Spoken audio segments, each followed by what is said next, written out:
siapa nih yang gabung malam hari ini? Ada Mbak Inul di Bugisan. Gimana kabar Mbak Inul? Sehat ya? Oke, Mbak Inul nih kirim foto radio jadul. Ini gara-gara aku posting ini ya, yang ini ya, story radio. Iya, kemarin-kemarin ada temen ya, temen sih, temen komunitas gitu. Teman komunitas gitu, yang apa ya, yang tiba-tiba dia itu kirim WA ke saya. Aku baru beli radio nih gitu. Terus ma- gara-gara pengen demi dengerin RKB Radio Kota Batik terus gitu. Akhirnya ini ini temanku langsung langsung WA balik nih Jafri. Wah, langsung di notice nih. Tahu nggak kenapa alasannya? Yang pertama, ini nih alasan dia ya. Saya beli radio itu bukan karena sangat butuh, tapi emang karena ingin membantu teman-teman yang kesulitan ekonomi. Dia kerjanya jual beli barang-barang bekas. Yang kedua, karena ingin nostalgia di zaman tempo dulu, suka dengerin radio. Nah, salah satunya adalah RKB. Oh gitu. Oke oke oke. Thank you thank you thank you thank you. Mas Tio ya di Mulyorejo ya. Dia lagi sibuk banget nih di Mulyorejo. Karena sebenarnya tadi itu sempat aku kontak. Bisa nggak ya kira-kira apa malam Jumat besok ini hadir gitu. Ternyata masih ada banyak agenda di Mulyorejo karena harus mendampingi banyak tamu. Ada rencananya ada tamu dari Jepang dan juga dari mana? Dari Prancis ya yang mau datang ke Mulyorejo pertengahan bulan ini kayaknya. Wah, saya harus ikut nih. Oke ya. Oke, thank you Mbak Inul juga nih. Jadul mantul katanya. Oke. Terima kasih ya. Yang mau gabung lagi ya, silakan. Masih ditunggu, masih dibuka kesempatannya di 0285424474 ataupun di WhatsApp di 0855420912. Sambil saya bacakan lagi bab ke-20 ya. Ini bab terakhir tapi nanti ada tambahan deh kayaknya. Sedikit sih tambahannya. Oke, langsung aja ya. Bab 20 ini di buku ini judulnya pengakuan. Apa yang diakui? Oke deh. Langsung aja ya. Sandy Gottsman, seorang miliarder dan investor pendiri grup konsultan First Manhattan, konon hanya mengajukan satu pertanyaan bila mewawancarai calon anggota tim investasinya. Apa itu? Pertanyaannya, apa yang Anda miliki dan mengapa? Pertanyaannya sepele ya, tapi gimana ya? Nah, bukan saham yang apa yang Anda anggap murah, itu bukan pertanyaan itu. Atau ekonomi negara mana yang akan resesi, bukan pertanyaan itu. Bukan pertanyaan analisis gitu ya. Nah, tunjukkan saja apa yang Anda lakukan dengan uang Anda sendiri. Saya suka pertanyaan itu karena menyoroti apa yang sering bisa menjadi perbedaan antara apa yang masuk akal, apa yang orang sarankan agar Anda lakukan, dan apa yang terasa benar bagi mereka, apa yang mereka benar-benar lakukan. Ya, separuh dari semua manajer portofolio reksadana mutual tidak menanamkan uang sendiri di reksadana yang dikelolanya menurut Morningstar. Boleh jadi itu tampak tak pantas, dan tentu saja statistiknya menunjukkan sikap munafik. Namun, hal semacam itu lebih lazim daripada Anda kira. Ken Murray, profesor kedokteran di USC, menulis esai pada tahun 2011 berjudul How Doctors Die, yang menunjukkan bagaimana dokter memilih berbagai perawatan akhir hidup untuk diri sendiri dan bedanya dengan yang disarankan untuk pasien mereka. Tulisnya, dokter tidak mati seperti kita yang bukan dokter. Yang tak biasa bukanlah beberapa banyak perawatan yang didapat dokter dibanding sebagian besar orang Amerika, melainkan karena sedikit. Meski banyak menghabiskan waktu menunda kematian orang lain, mereka cenderung cukup tenang menghadapi kematian diri sendiri. Mereka tahu, mereka tahu pasti apa yang akan terjadi. Mereka tahu pilihannya dan mereka biasanya punya akses terhadap segala macam perawatan medis yang mereka bisa inginkan. Namun, mereka tenang menghadapinya.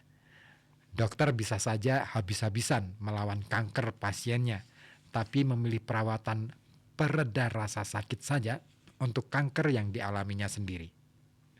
Nah, perbedaan antara apa yang seseorang sarankan dan apa yang dia lakukan untuk dirinya sendiri tak selalu buruk.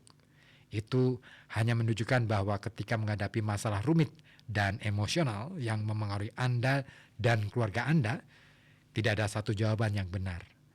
Tidak ada kebenarannya universal.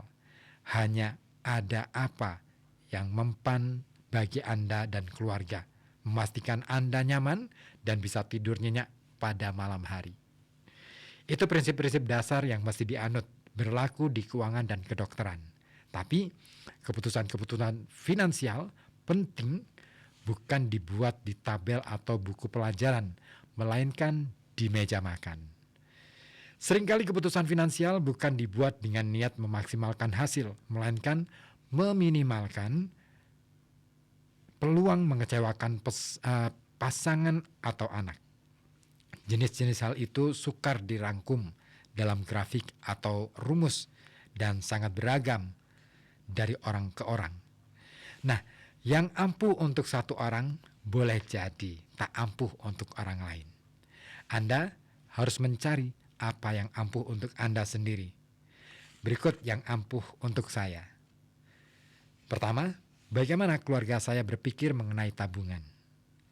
Charlie Munger pernah berkata, "Saya tak ingin jadi kaya, saya hanya ingin jadi mandiri." Kita bisa kesampingkan soal kaya, tapi kemandirian selalu menjadi tujuan keuangan pribadi saya. Mengejar hasil terbesar atau menjaminkan aset saya untuk hidup semewah mungkin itu tak menarik bagi saya. Keduanya tampak sebagai permainan yang dilakukan orang untuk membuat kawan-kawannya terkesan dan punya risiko tersembunyi. Saya biasanya hanya ingin bangun setiap hari dengan mengetahui keluarga saya dan saya bisa melakukan apapun yang kami ingin lakukan semau kami. Tiap keputusan finansial yang kami buat berputar sekeliling tujuan itu. Orang tua saya menjalani masa dewasa dalam 2 tahap, sangat miskin dan cukup makmur. Ayah saya menjadi dokter ketika berumur 40 dan sudah punya 3 anak. Gaji dokter tidak menghilangkan mentalitas hemat yang muncul ketika harus menghidupi 3 anak lapar sambil kuliah kedokteran. Dan orang tua saya bertahun-tahun hidup sederhana dengan banyak menabung.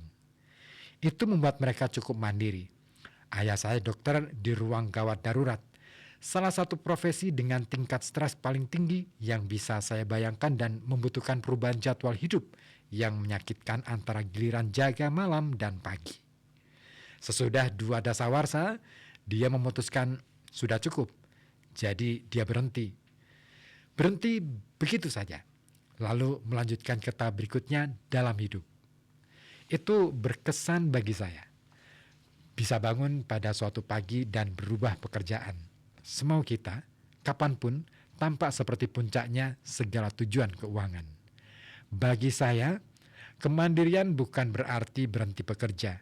Artinya, Anda hanya melakukan pekerjaan yang Anda suka dengan orang yang Anda suka pada waktu yang Anda inginkan selama Anda mau. Dan mencapai tingkat kemandirian itu tak bergantung ke gaji sebesar gaji dokter. Utamanya adalah soal mengendalikan harapan dan hidup sederhana. Kemandirian di tiap tingkat pendapatan didorong tingkat tabungan. Dan sesudah tingkat pendapatan tertentu, tingkat tabungan Anda didorong kemampuan Anda menjaga harapan gaya hidup agar tak kebablasan. Saya dan istri saya bertemu ketika kuliah dan kami tinggal bersama bertahun-tahun sebelum menikah.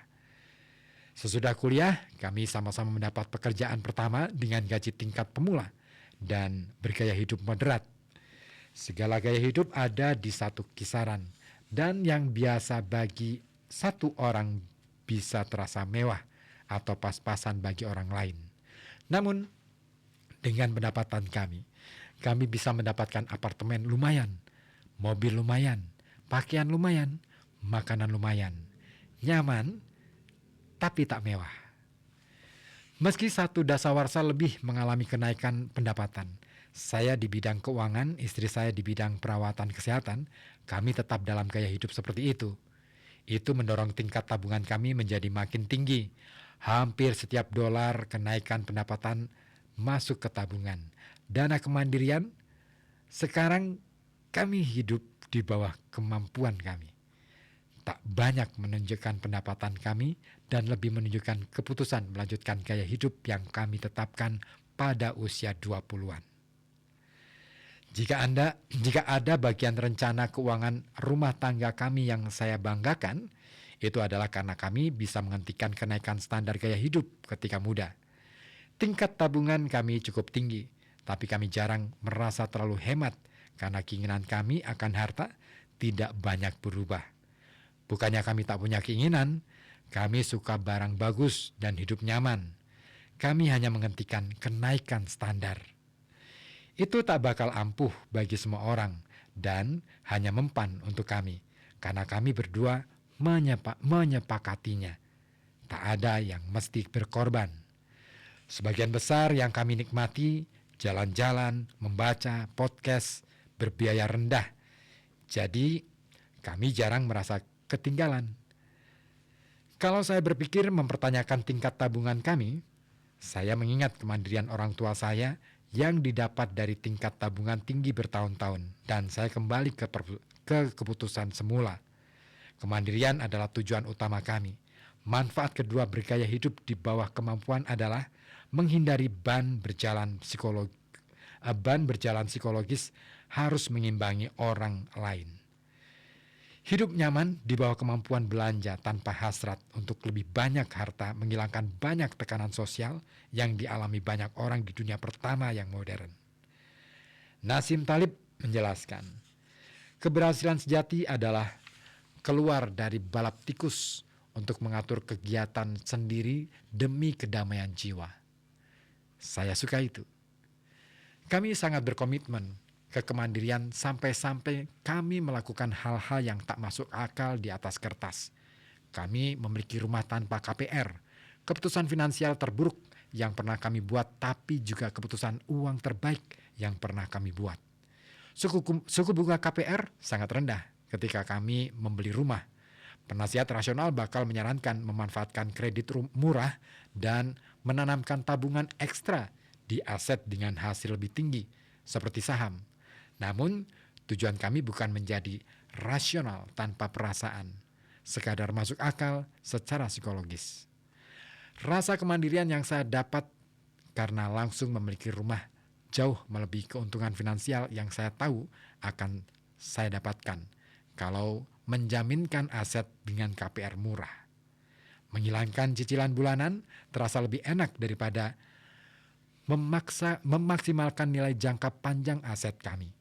Itu membuat saya merasa mandiri.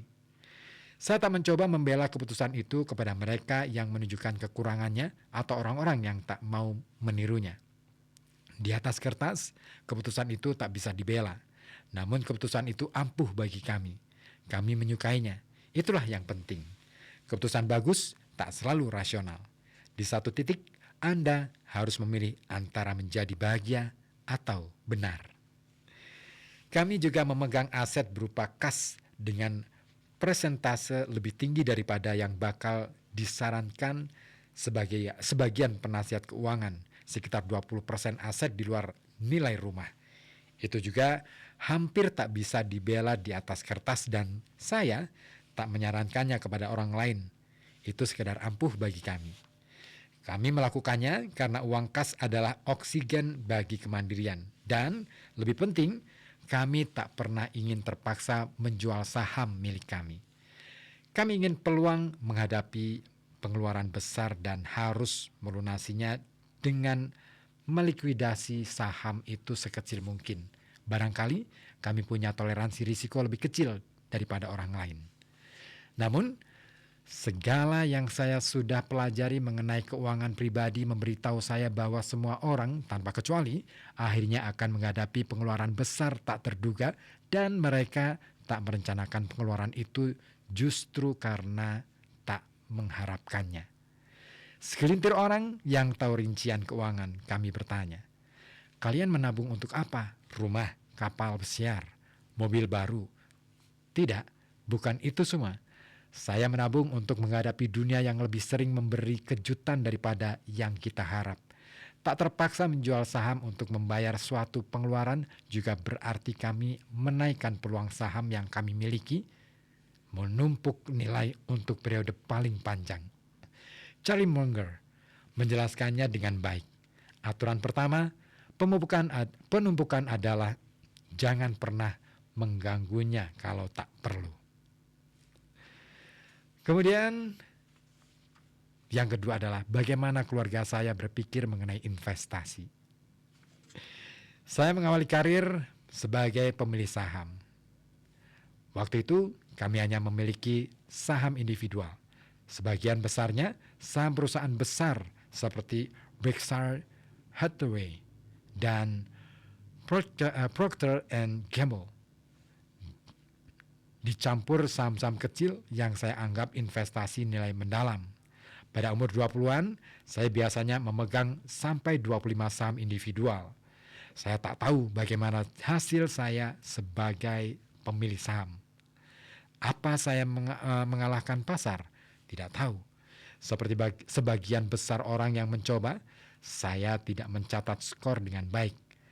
Apapun yang terjadi, saya berubah pikiran dan sekarang semua saham yang kami miliki ada dalam reksadana indeks berbiaya rendah.